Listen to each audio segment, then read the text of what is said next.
Orang yang golongan kiri, wah udah nggak kuat lagi. Dia nangis, dia gemeteran. Saking gemeteran lututnya nggak kuat menanggung beban tubuhnya. Dia tersungkur, kharru, tersungkur. Lalu dia sujud, sujadan. Dia sujud, wabukiya. Dan dia menangis dalam sujudnya. Siapa dia? Umar bin Khattab. Orang yang paling baper dalam sholatnya. Kalau udah baca ayat-ayat kiamat di dalam sholat, Umar baper banget. Makanya ada baper yang negatif, ada baper yang positif. Sehingga semua itu soal perasaan, teman-teman. Untuk itu kita perlu belajar. Wah, saya sedih nih, saya kecewa nih, saya tersinggung nih, saya marah. Nah, yang terakhir pertanyaannya, gimana cara kita mengekspresikan kemarahan kita, Ustaz? Kalau yang dihina itu Allah, Rasulullah, Islam, bahkan orang tua kita, keluarga kita, apa yang harus saya lakukan? Jangan membalas keburukan dengan keburukan. Itu prinsipnya. Tadi dibacakan di sholat isya kita, idfa billati hiya ahsan. Balaslah dengan cara yang lebih baik, walaupun kita marah. Lalu bagaimana dengan cerita Abu Bakar As-Siddiq? Tapi di situ bukan hanya ada satu tokoh, ada Fanhas. Nah, apakah kita tahu persis yang kita hadapi itu Fanhas? Jangan-jangan kita menjudge Fanhas banget ini, padahal dia bukan Fanhas. Dia bisa jadi adalah orang Badui yang mengencingi Masjid Nabawi. Kan itu juga perbuatan yang menghina Islam kan? Dia datang ke Masjid Nabawi, dia buang air kecil di situ. Lalu Umar udah siap-siap tuh, saya penggal nih kepalanya nih, saya penggal nih. Kata Rasulullah, ya Umar, mahlan, tunggu Umar. Ya Rasulullah, dia udah menghina masjid, dia menghina agama kita dan segala macam. Dia tuh masuk ke masjid buang air kecil loh. Lebih dahsyat. Nabi kemudian mengatakan, tunggu, jangan ganggu dia.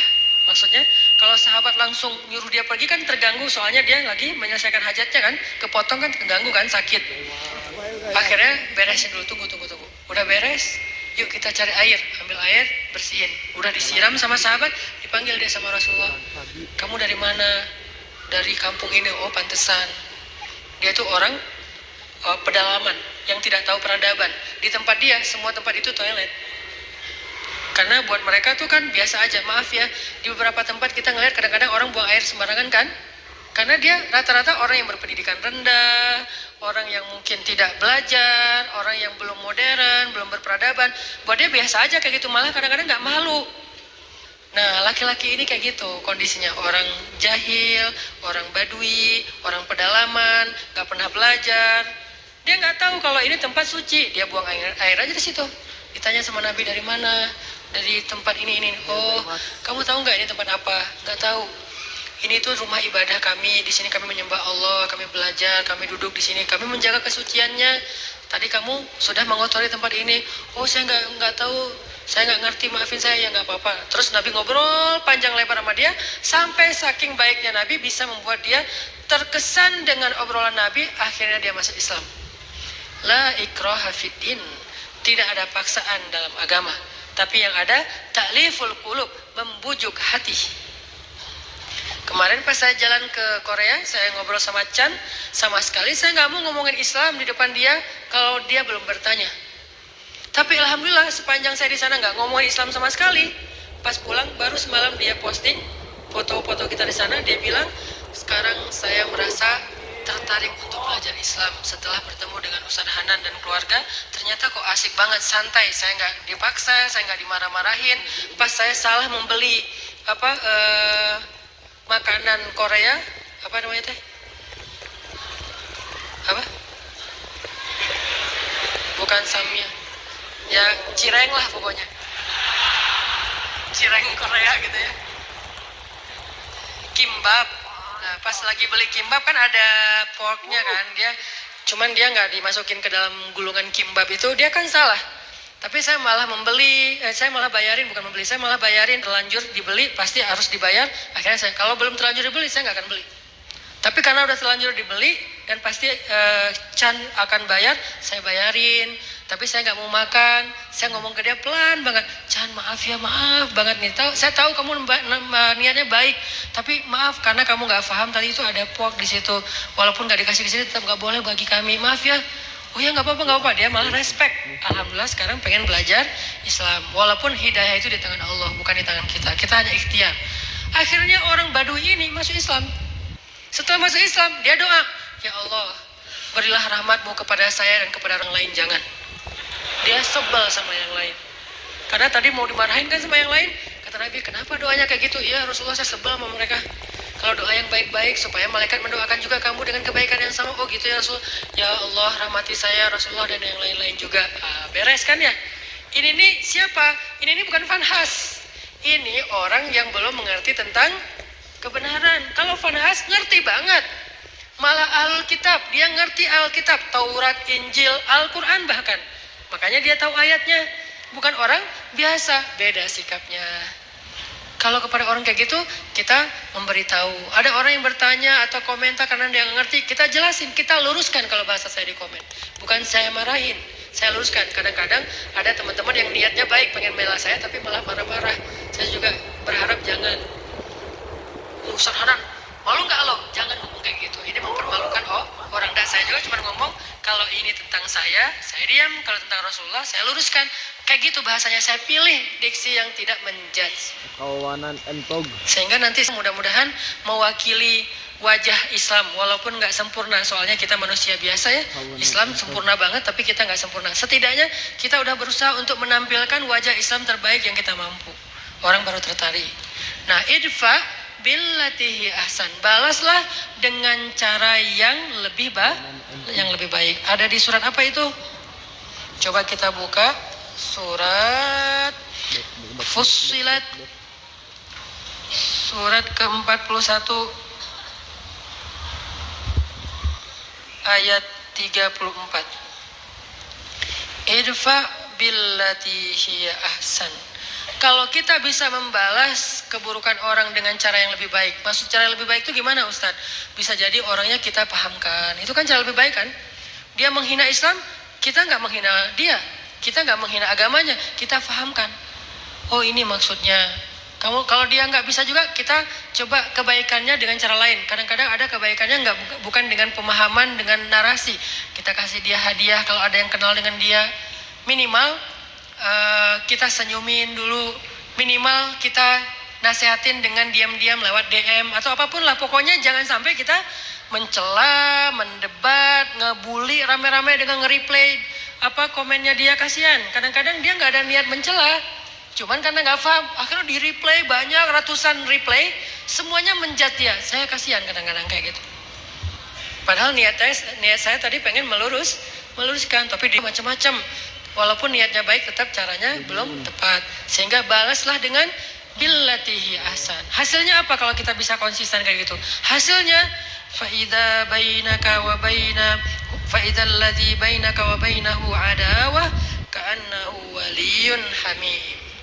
Bisa jadi kalian yang tadinya bermusuh-musuhan dengan cara idfa billati hiya ahsan, membalas dengan yang baik, dia akan menjadi waliyun hamim, pelindung yang sangat setia.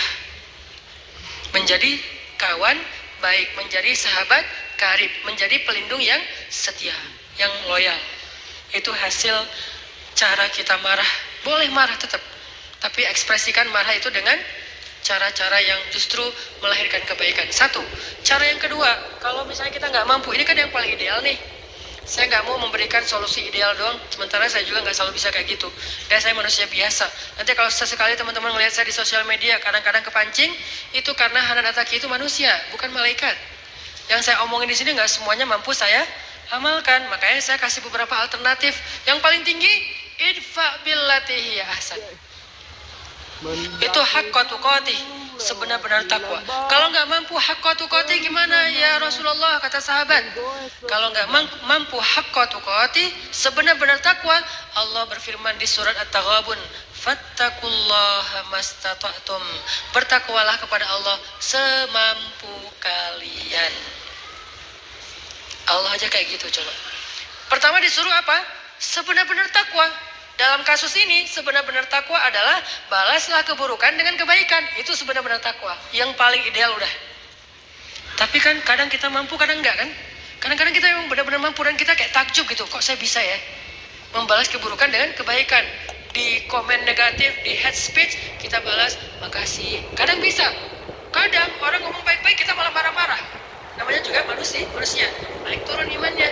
Kalau iman lagi naik jadi malaikat, kalau lagi turun jadi setan, kan gitulah kita ya. Sehingga Allah tahu banget lah kita tuh manusia biasa. Sehingga setelah Allah bilang ittaqullaha haqqa tuqatih, bertakwalah dengan sebenar-benar takwa, salah satu kasusnya adalah balaslah dengan yang lebih baik. Allah katakan fattaqullaha mastata'tum, kalau nggak bisa maka bertakwalah kepada Allah semampu kalian, di akhir surat At-Taghabun. Jadi dua ayat ini saling mengutuhkan. Nah, dalam kasus semampu kita gimana? Coba teman-teman buka Al-An'am.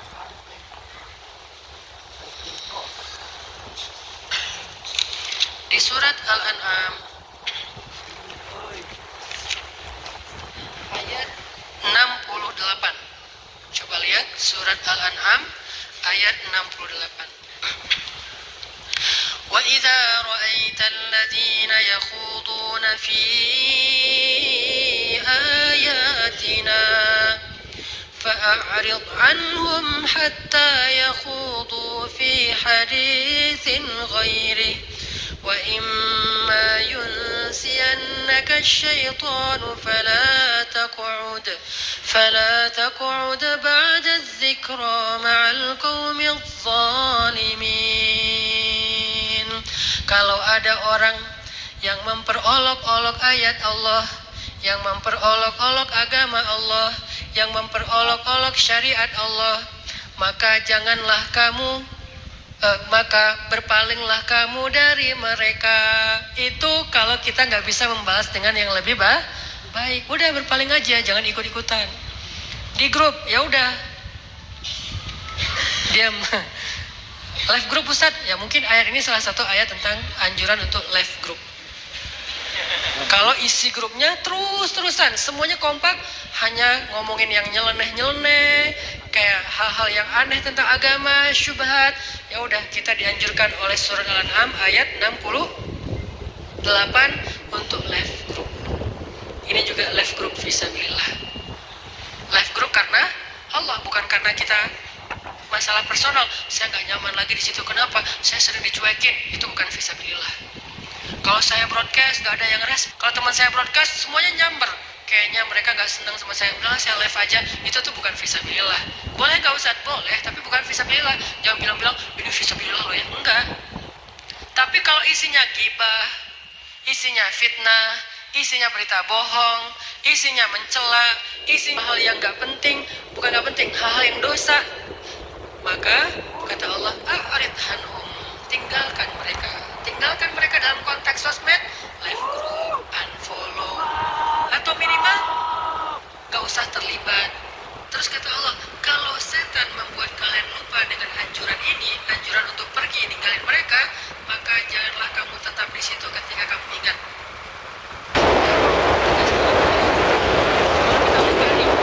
Soalnya kan kita manusia biasa, mereka ngomong segala macam, kita diam aja, tapi kita nggak pergi.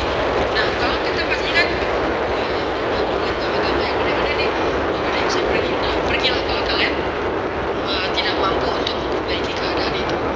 Ini. Jadi kalau kita nggak bisa memberitahu dengan baik-baik, nggak bisa menjelaskan, kadang-kadang kita kalah jumlah, kita sendiri yang lain rame-rame, dan mereka kayak kuat banget argumentasinya, sombong pula. Kalau argumentatif doang masih bisa lah, tapi ini disertai dengan sombong, kan susah ya. Udah tertutup hatinya, udahlah pergi aja, nggak usah diladenin debatnya. Itu cara kedua. Kalau nggak bisa, idfa billati hiya ahsan. Dua cara inilah yang disebut dengan ittaqullaha haqqa tuqatih. Gak mampu ya Allah, ittaqullaha mastata'tum, semampu kali. La yukallifullahu nafsan illa usaha. Itu teman-teman obrolan kita tentang moral yang dikaitkan dengan iman, bab diam part kedua atau jilid kedua, supaya kita paham kapan kita harusnya diam, kapan kita harusnya marah, kapan kita harusnya emosi, takut, benci, suka, segala macam itu ada babnya tersendiri supaya tidak salah. Mudah-mudahan ini bisa memperbaiki perilaku kita, behavior kita. Karena saya berharap dakwah saya ini bukan hanya jadi wawasan.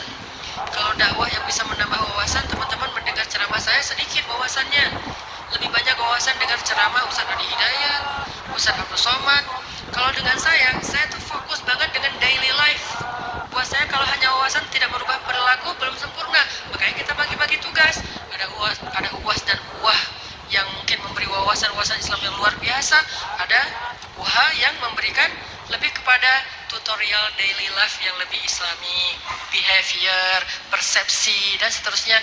Lagian ini tuh praktis insya Allah dalam kehidupan kita di sosial media atau dalam kehidupan sehari-hari.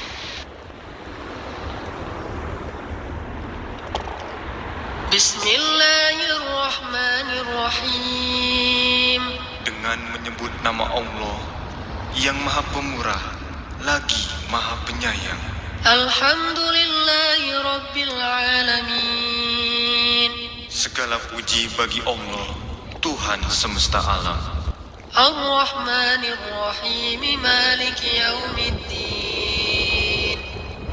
Maha Pemurah lagi Maha Penyayang, yang menguasai hari pembalasan.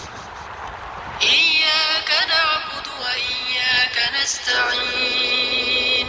Hanya kepadamulah kami menyembah, dan hanya kepadamulah kami memohon pertolongan. Ihdinas siratal mustaqim. Tunjukilah kami jalan yang lurus, Siratal ladzina an'amta 'alaihim.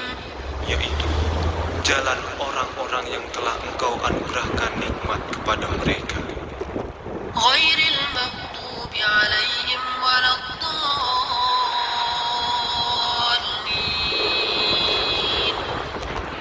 Bukan jalan orang-orang yang Engkau murkai, dan bukan pula jalan orang-orang yang sesat. Bismillahirrahmanirrahim.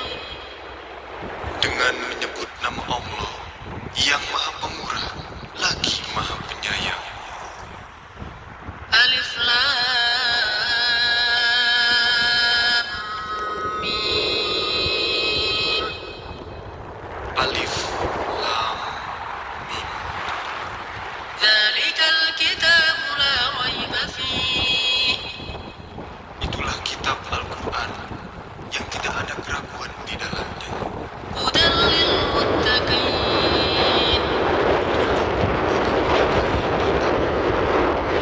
Alladzina yu'minuna bil ghaibi wa yuqimuna as-salata wa mimma razaqnahum yunfiqun. Yaitu mereka yang beriman kepada yang ghaib, yang mendirikan sholat dan menafkahkan sebagian rizki yang kami anugerahkan kepada mereka. والذين يؤمنون بما أنزل إليك وما أنزل من قبلك وبالآخرة هم يوقنون أولئك على هدى من ربهم وأولئك هم المفلحون. Dan mereka yang beriman kepada kitab Al-Quran yang telah diturunkan kepadamu dan kitab-kitab yang telah diturunkan sebelumnya, serta mereka yakin akan adanya kehidupan akhirat. Mereka itulah yang mendapat petunjuk dari Tuhan mereka, dan mereka itulah orang-orang yang beruntung. Bismillahirrahmanirrahim. Dengan menyebut nama Allah yang Maha Pemurah lagi Maha Penyayang. Allahu la ilaha illa huwal hayyul qayyum. Allah tidak ada Tuhan melainkan Dia yang hidup kekal